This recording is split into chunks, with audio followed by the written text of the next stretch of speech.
Assalamualaikum warahmatullahi wabarakatuh. Izinkan saya untuk mempresentasikan hasil ujian akhir semester mata kuliah Green Management dengan dosen pengampu Bapak Hamdan.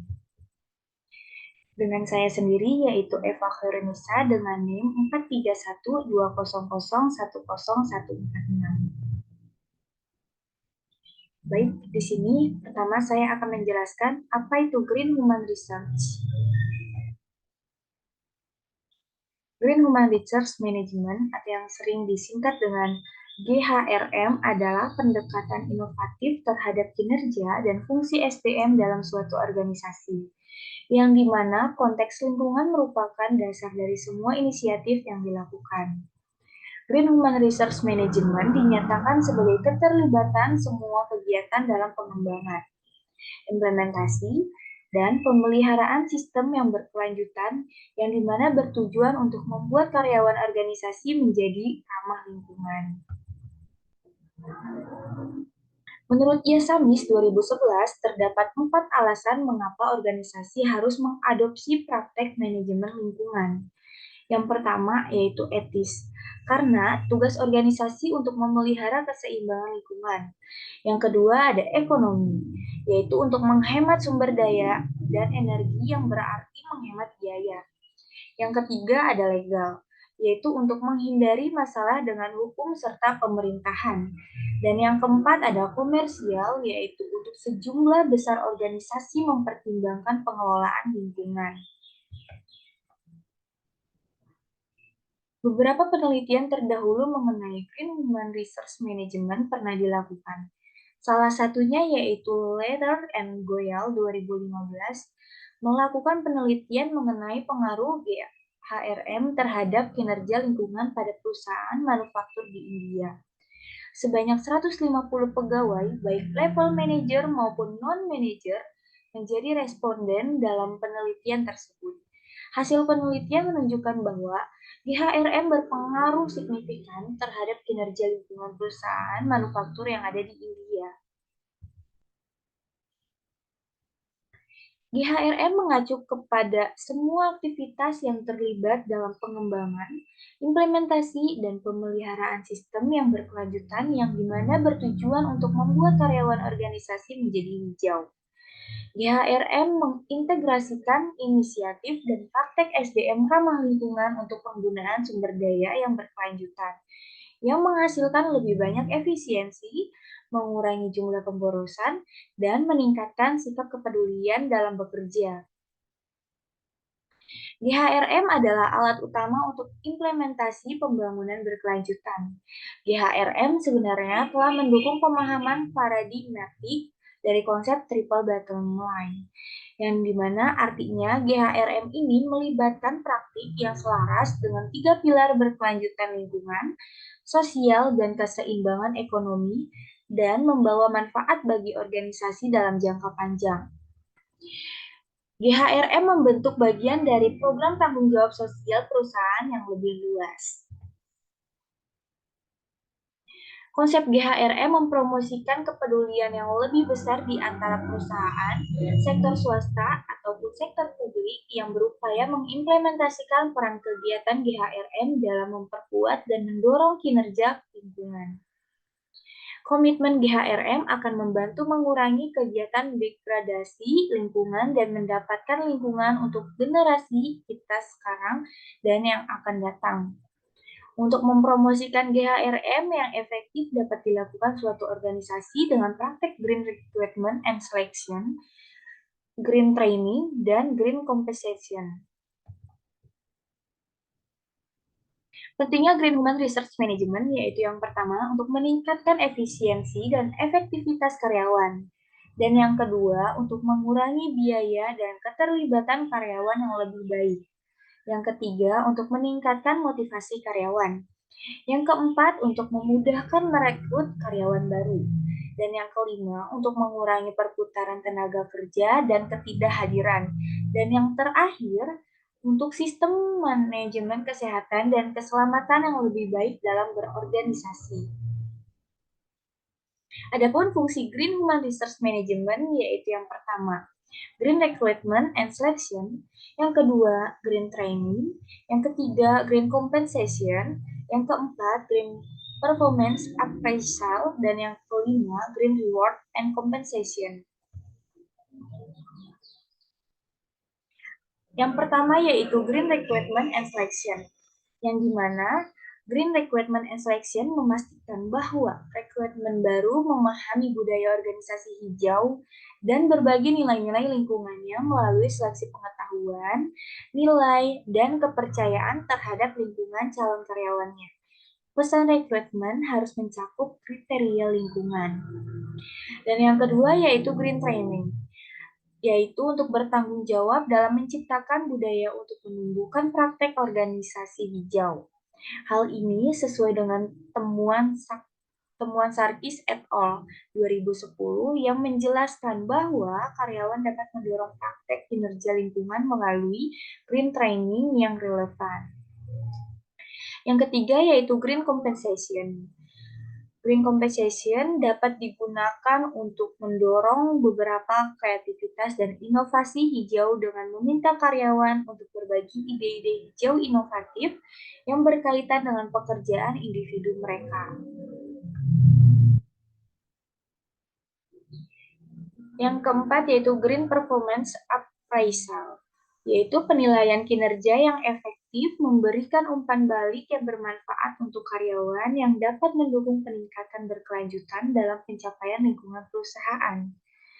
Menunjukkan bahwa penilaian kinerja berdampak pada manajemen lingkungan ketika perusahaan memiliki tujuan tahunan untuk pencegahan polusi dan pengembangan inovasi lingkungan.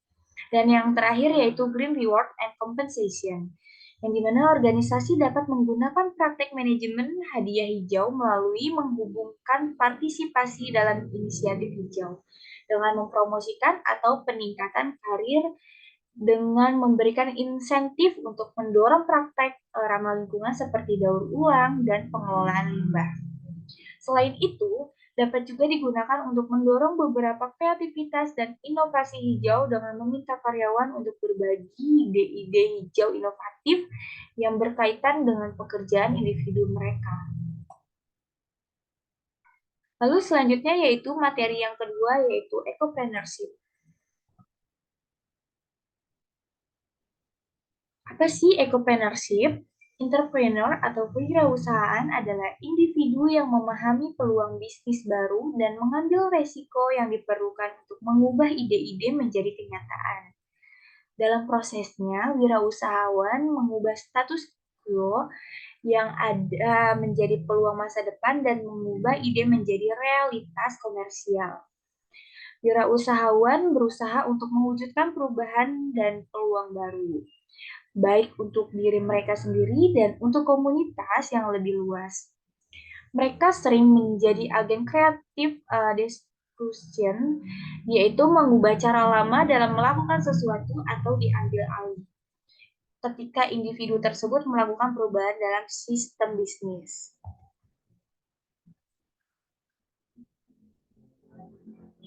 Individu-individu ini dapat ditemukan di semua sektor masyarakat dan secara umum ada 3 jenis wirausahawan, yaitu yang pertama secara tradisional.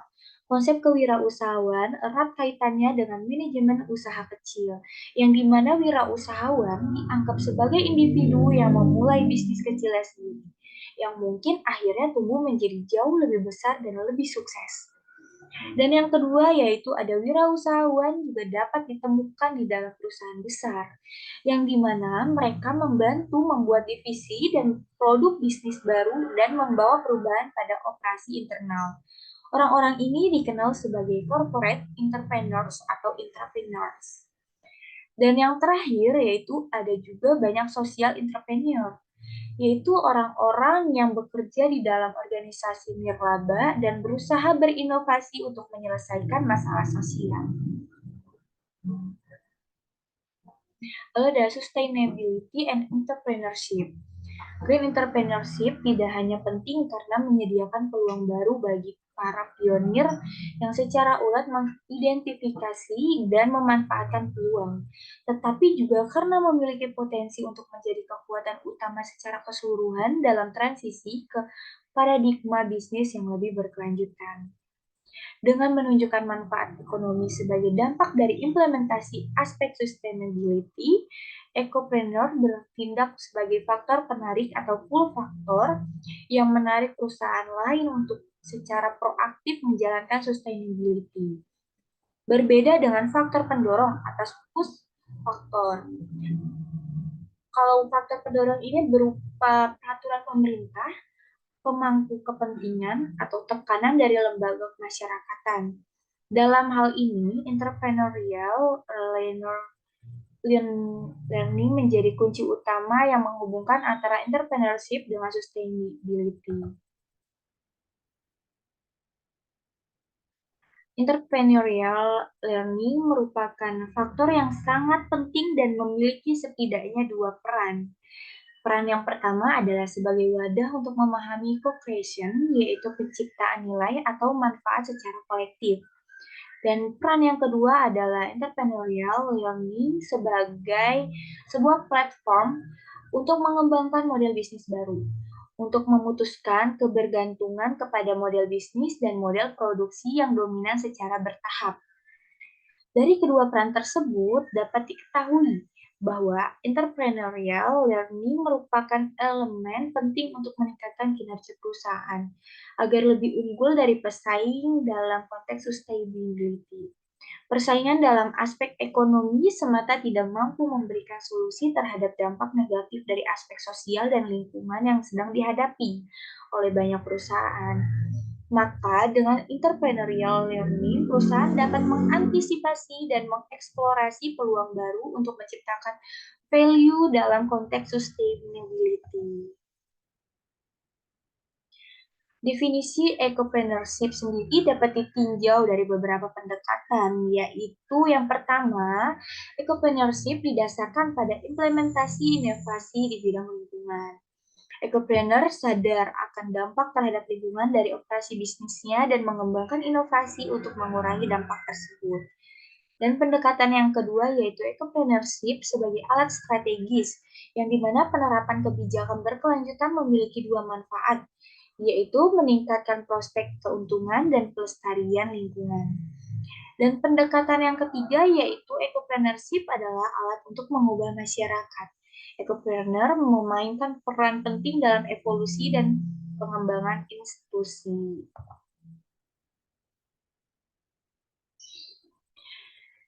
Ecopreneurship dan inovasi adalah dua konsep yang berbeda, namun saling berkaitan dalam konteks pembangunan lingkungan.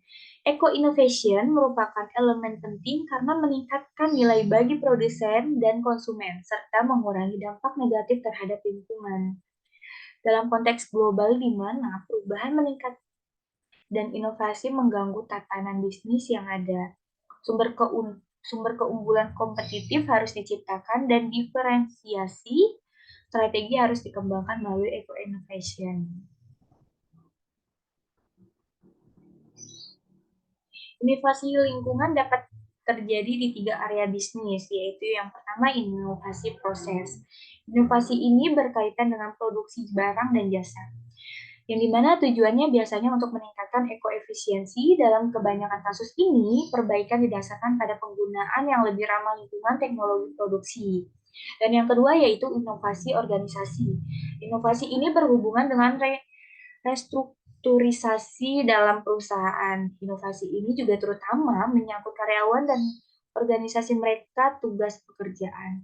Bentuk manajemen baru seperti adopsi model pengelolaan lingkungan juga termasuk di dalam kategori ini. Lalu yang ketiga yaitu inovasi produk. Inovasi produk ini mengacu pada pengembangan yang sama sekali baru produk atau layanan atau peningkatan produk atau layanan yang ada. Misalnya yaitu desain ekologis dapat menawarkan alternatif yang baik untuk menghasilkan produk yang menggunakan sumber daya alam secara lebih efisien. Menggunakan daur ulang bahan organik adalah contoh peningkatan produk yang ada. Pembangunan berkelanjutan jangka panjang teknologi lingkungan seperti teknologi energi terbarukan memerlukan pengembangan produk baru di pasar.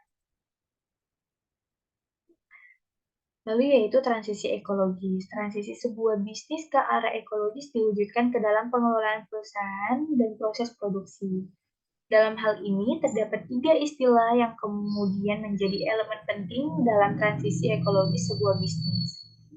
Yaitu yang pertama ada produksi ekologis atau sustainable, yang kedua ada fair trade, dan yang ketiga ada konsumsi produk lokal.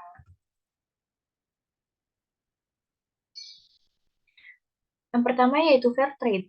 Menurut World Fair Trade Organization atau WFTO, perdagangan yang adil atau fair trade adalah sistem perdagangan yang didasarkan pada dialog, transparasi, dan rasa hormat yang mengupayakan kesetaraan yang lebih besar dalam perdagangan internasional dengan berfokus pada kriteria sosial dan lingkungan. Yang kedua ada konsumsi lokal.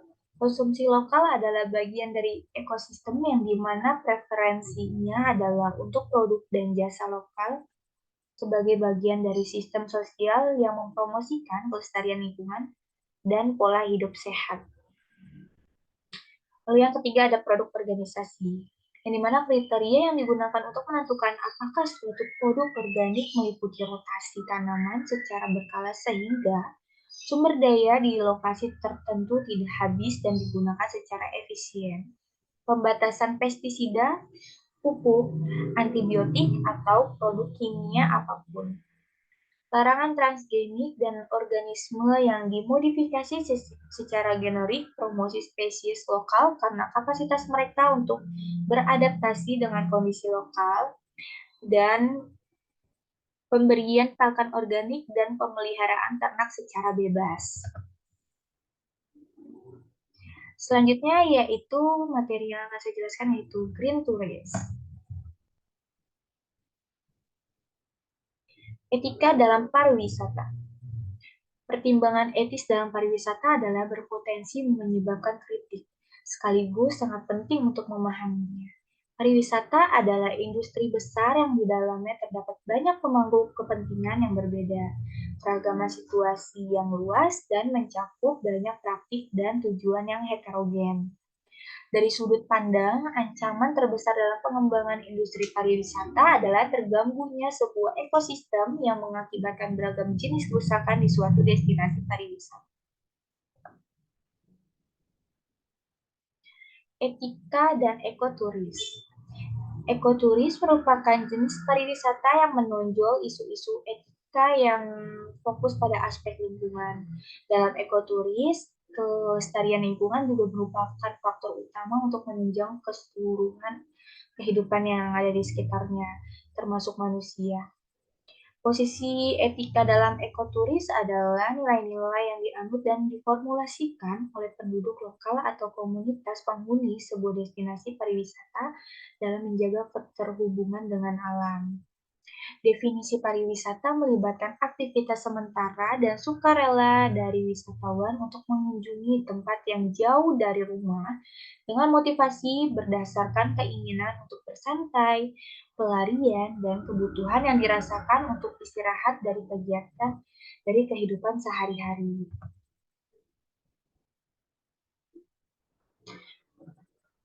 Precautionary Principle. Beberapa elemen inti terkait dengan prinsip-prinsip kehati-hatian adalah antara lain. Yang pertama yaitu kesediaan untuk mengambil tindakan atau tidak melakukan tindakan sebelum pembuktian ilmiah formal. Dan yang kedua yaitu efektivitas biaya tindakan, yaitu pertimbangan proporsionalitas biaya. Yang ketiga ada menetapkan batas derajat kepercayaan dari analisa ekologis. Yang keempat, menetapkan nilai-nilai hakiki intrinsik entitas non-manusia. Yang kelima, mewajibkan pembuktian tanggung jawab kepada mereka yang mengusulkan perubahan. Dan yang keenam, kepedulian terhadap generasi mendatang. Dan yang ketujuh, untuk membayar utang ekologis melalui aturan kewajiban yang ketat atau mutlak. Turis dan precaution. Mengikuti filosofi keberlanjutan, Prinsip kehati-hatian dapat bersifat proaktif dalam menilai dampak yang timbul dari pariwisata serta mengakomodasi ketidakpastian yang melekat pada sebuah sistem. Alih-alih mencoba memodifikasi sistem untuk mengatasi dampak yang dihasilkan saat ini. Pariwisata adalah suatu sistem terpadu yang di mana banyak elemen terkait, misalnya perlindungan lingkungan dan kelayakan ekonomi, sehingga perubahan yang ada di dalam satu elemen mempengaruhi elemen lainnya. Maka dari itu, prinsip kehati-hatian juga mengakui kemungkinan perubahan, ketidakstabilan, dan ketidakpastian dalam sistem. Penerapan precautionary principle.